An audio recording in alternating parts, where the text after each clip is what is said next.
Hey everyone, welcome back. We're jumping right in. Today's deep dive takes us into some pretty deep theological waters.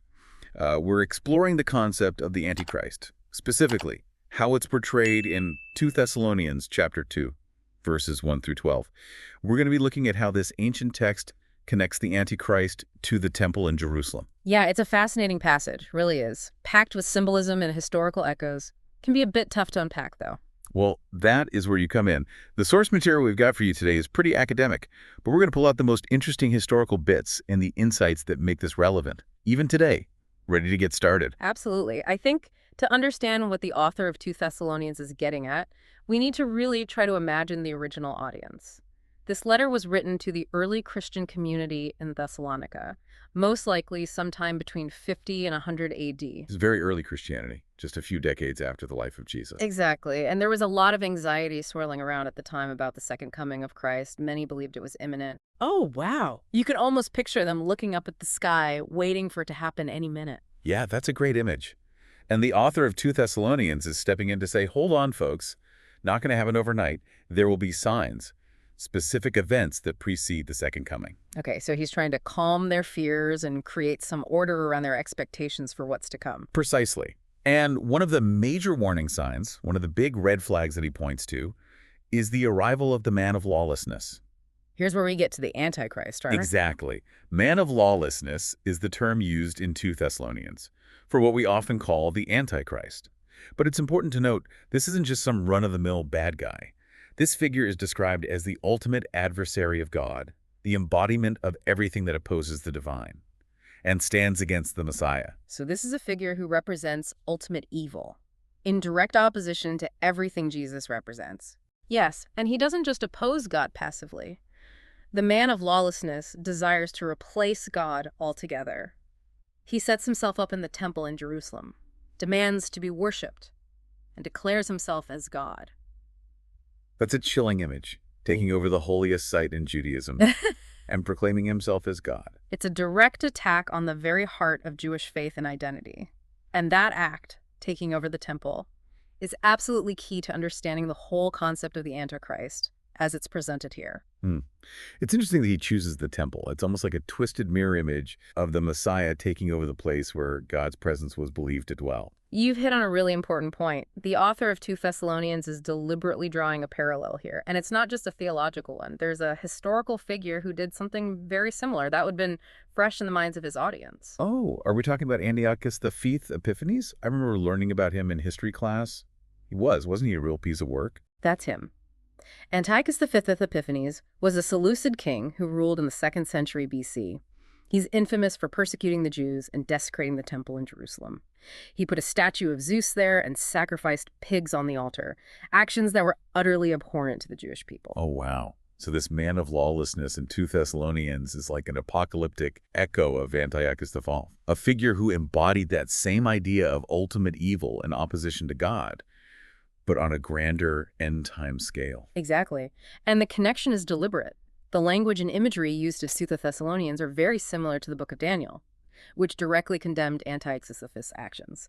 The author is creating a clear link, showing that this concept of the Antichrist is rooted in real historical trauma that had a profound impact on the Jewish people. So we're not just dealing with some abstract theological idea here. It's a fear rooted in a very specific historical experience. It makes you wonder how that fear, that trauma, shapes the way people understood evil itself. That's a great point. And to understand how this idea of ultimate evil, of an adversary to God even developed, we have to go back and look at how Jewish thought evolved over time, you see. It wasn't always so black and white.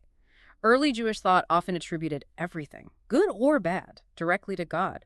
There wasn't necessarily a distinct, separate entity representing evil. So where does that idea of a distinct force of evil come from? How does that develop in Jewish thought? Well, if you look at the book of Job, for example, Satan appears not as the rebellious fallen angel we imagine today, but more as a member of God's court, testing Job's faith with God's permission. Almost like a divine prosecutor, making a case against humanity. Exactly. Not quite the devil we know from later traditions. The concept of a truly adversarial entity directly opposing God and embodying evil likely emerged later. potentially after the Babylonian exile. And there's a good chance that this evolution was influenced by contact with Zoroastrianism, a Persian religion with a very strong dualistic worldview, emphasizing a cosmic battle between good and evil. Okay, so we see this shift in Jewish thinking, this move toward a universe where there's a cosmic battle playing out between good and evil. And how does that connect to the Antichrist in 2 Thessalonians? Well, think about figures like Leviathan and Rahab in Jewish mythology. These are monstrous creatures representing chaos that God vanquishes during creation. So each time the temple was restored or rededicated, it was seen as evoking this primordial victory of God over chaos. So desecrating the temple, as Antiochus V did, and as the man of lawlessness is predicted to do, becomes an even bigger deal. It's not just an attack on a building. It's a symbolic reversal of creation itself. Exactly. It's like turning the whole order of the universe upside down. And this idea of a final battle between good and evil at the end of time, drawing on these ancient myths, becomes central in apocalyptic literature, like the Book of Daniel. So we're seeing how centuries of Jewish history, mythology, and even influence from other religions all come together to shape this image of the Antichrist that appears in 2 Thessalonians. It's a concept with layers upon layers of meaning built into it. Precisely. And it's not just about the man of lawlessness himself. There's also this deliberate contrast, this juxtaposition with the true Messiah. Right, because ultimately this is about the battle between good and evil. Right, exactly. And 2 Thessalonians highlights those differences between the Messiah and the man of lawlessness really starkly. The man of lawlessness performs false miracles, using satanic power to deceive people, leading them away from truth and salvation. Deception becomes a key theme here. It's scary to think how easy it might be to fall for those deceptions, especially if you're already feeling vulnerable or looking for easy answers. That's exactly the point the author of 2 Thessalonians is trying to get across. He's warning the community to be on their guard, to hold fast to the truth, because the stakes are incredibly high. Eternal salvation is on the line, according to this letter. But we're obviously not living in the same context as the early Christians in Thessalonica. So does this concept of the Antichrist, this fear of deception, still have any relevance for us today? That's a question worth considering. While we might not be looking for a literal figure who's going to take over a physical temple, the underlying themes of deception, manipulation, and the distortion of truth are arguably more relevant than ever in our modern world.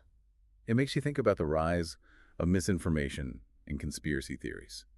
How easily people can be swayed by what they see online, even when it's demonstrably false. Exactly. And it's not just about technology. We see these dynamics at play in all areas of life. Politics, media, even personal relationships.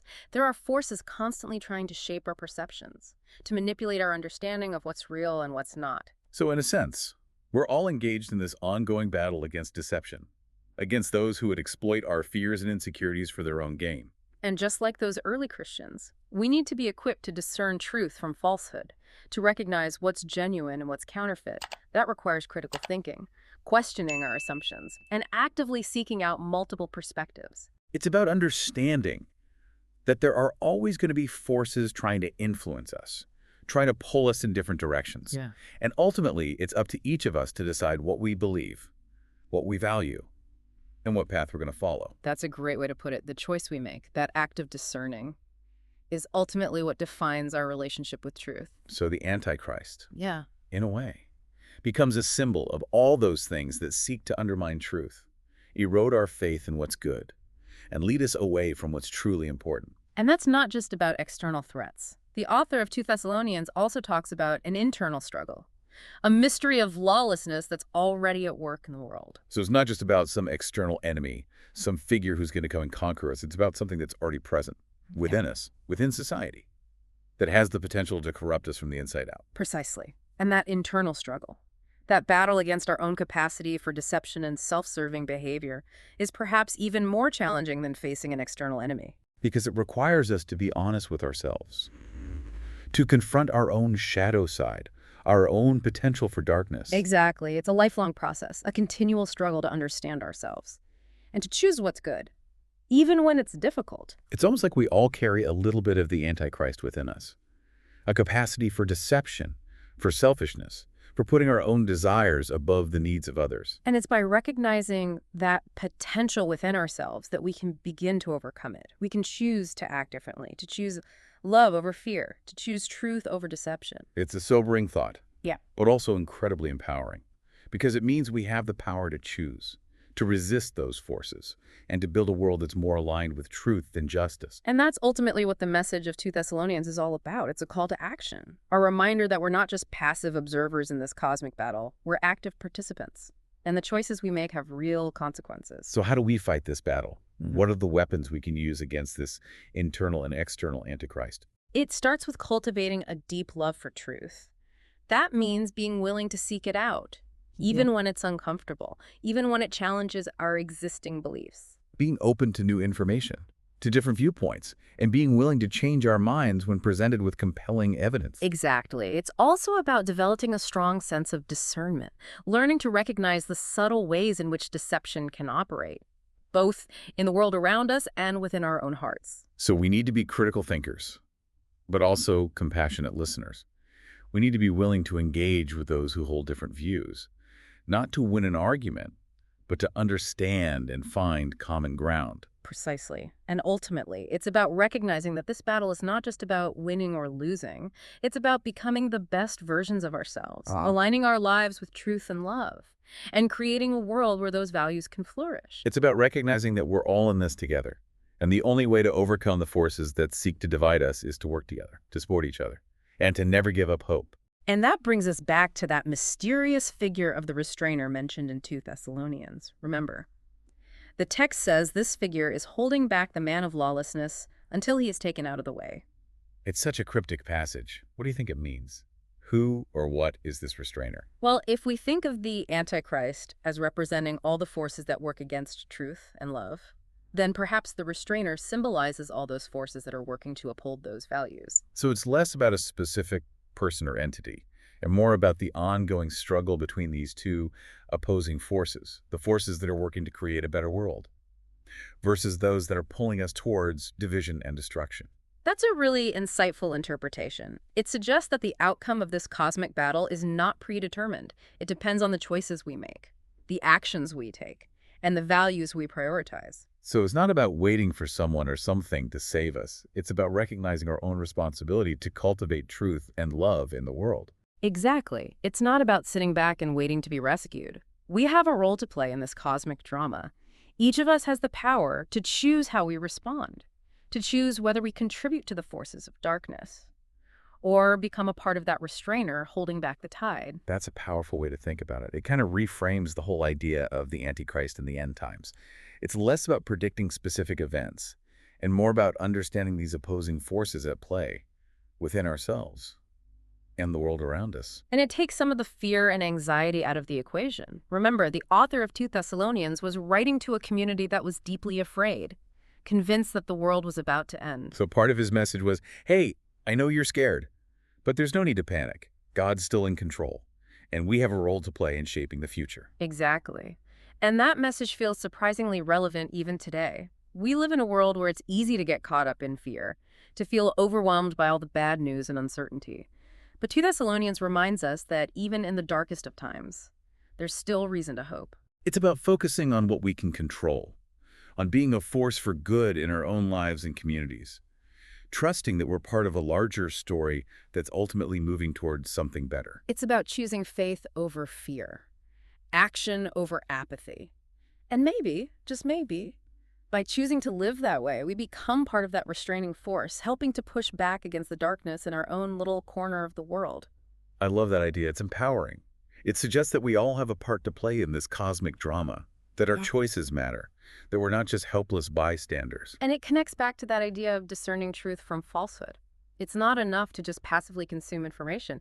We have to be actively engaged, questioning what we hear, seeking out multiple perspectives, and making informed choices about what we believe and how we act. It's about becoming more conscious, more intentional in the way we engage with the world. Exactly. And that's what makes this whole deep dive into the Antichrist so fascinating.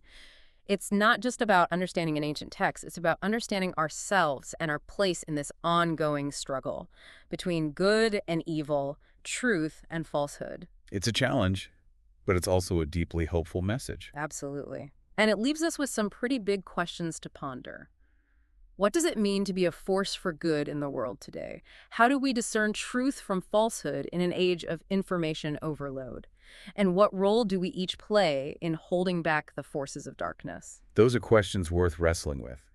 This has been an incredible deep dive, packed with history, mythology, and deep theological reflection. I feel like we've only just scratched the surface, but hopefully it's given our listeners some new insights into the concept of the Antichrist, and more importantly, how those ideas continue to resonate even today. If you're feeling as mind-blown as we are and want to keep exploring, be sure to check out the show notes for links to further reading and resources. There's a whole world of apocalyptic literature out there, just waiting to be discovered.